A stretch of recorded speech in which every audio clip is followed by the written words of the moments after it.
I would like to start by saying rest in peace, Mr. Matthew Burroughs. And to be honest with all of you, when I created the file to put together my thoughts on the murder of Mr. Matthew Burroughs, I started out with Rest in Heaven, or RIH. I changed it to RIP though, because the way the world is, and the way this country was founded, I'm not so sure I want Mr. Burroughs stuck in a place full of Christopher Columbus Christians. You know, the type of Christians that decimated an entire indigenous population to the point where they had to import a whole nother population of people that they also thought were inferior to be their slaves.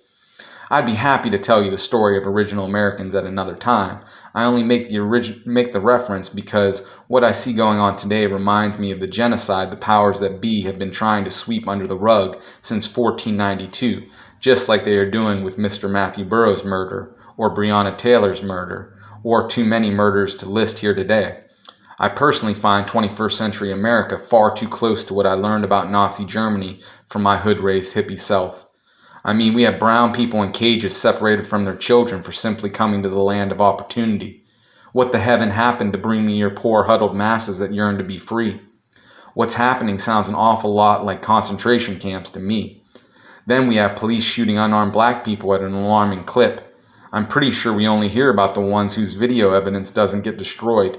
The video of Mr. Matthew Burroughs' stopped vehicle came out long before the body cam footage. I've been shot at 3 times in my life and thankfully never hit. Mr. Matthew Burroughs wasn't so lucky, but I'm pretty sure the people who shot at me didn't get paid to practice with free bullets. Not once in those 3 times did I stop moving either. Therefore, in my opinion, there is no way Mr. Matthew Burroughs hadn't already stopped per police orders before they fired on him. It's a lot easier to hit a stationary target than a moving one. I think things like this are going to continue to happen until we create more accountability.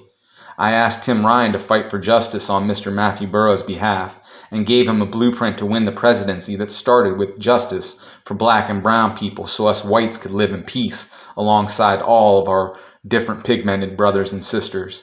He didn't listen, so like they say, if you want a job done right, do it yourself. So I intend to run against Mr. Ryan in 2022. One of the pillars of my candidacy will be justice reform, from just us whites to actual justice for everyone. My initial idea on police reform was to make the police pension fund pay for wrongful death suits instead of the community having to pay again. That only punishes, though, and doesn't make a win-win solution. Therefore, I reconsidered, and I think we should create malpractice insurance for police officers. I also think that black-owned insurance companies should be the only ones allowed to sell it so they actually have some bootstraps to lift themselves up with.